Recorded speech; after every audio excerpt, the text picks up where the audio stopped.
Hello everyone. तर south Indian sari एका वेगळ्या पद्धतीत कशी नेसायची हे आपण या व्हिडिओमध्ये बघणार आहोत. तर खूपच सोपं आहे. सगळ्यात आधी मी परकर घातलेला आहे जो कॉटनचा आहे. त्यानंतर आपण जशी साडी गुंडाळायला चालू करतो उजव्या पायापासून तशीच टक इन करायची आहे आणि मागच्या साईडने पुढे आल्यानंतर आपण जशा निऱ्या करायला घेतो ना तशी एक एक प्लीट आपल्याला करायची आहे. पण अपोजिट साईडने करायची आहे जशी मी व्हिडिओमध्ये दाखवली आहे.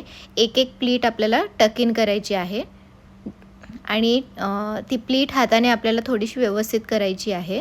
म्हणजे असा एक घागऱ्याचा लूक त्याला तयार होतो. आणि फक्त प्लीट्स पुढच्या साईडने करायच्या आहेत, मागच्या साईडने नाही. आणि मेक शुअर की तुम्ही प्लीट्स जास्त मोठ्या ब्रॉड नाही करत आणि जास्त बारीकही नाही करत. जास्त बारीक केल्या तर आपल्याला साडी पुरणार नाही आणि खूप ब्रॉड केल्या तर दिसायला छान दिसणार नाही. जसं मी व्हिडिओमध्ये दाखवले आहेत तशा प्रकारेच तुम्हाला प्लीट्स करायचे आहेत. नंतर डाव्या पायापर्यंत जे प्लीट्स आल्या की मग ती साडी फिरवून घ्यायची मागच्या साईडने आणि आपण जसं पदर बनवतो ना तसे पदराचे प्लीट्स करून घ्यायचे आहेत आणि पदर लावून घ्यायचा आहे.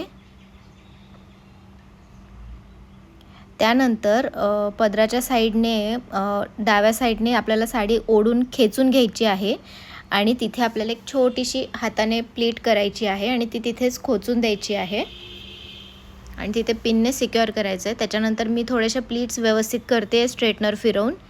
तर अशा पद्धतीने खूप सुंदर अशी साऊथ इंडियन साडी आपली नेसून झाली आहे. त्याच्यानंतर तुम्ही एक बेल्ट लावा, कारण की साऊथ इंडियन म्हटल्यावर बेल्ट तर आहेच, पण ट्रेडिशनल बेल्ट तुम्ही लावा. अशा प्रकारे इतक्या सुंदररित्या साडी आपली तयार होते ना, खूपच सोपी आहे. अशाच व्हिडिओसाठी माझ्या चॅनलला सबस्क्राईब करायला विसरू नका.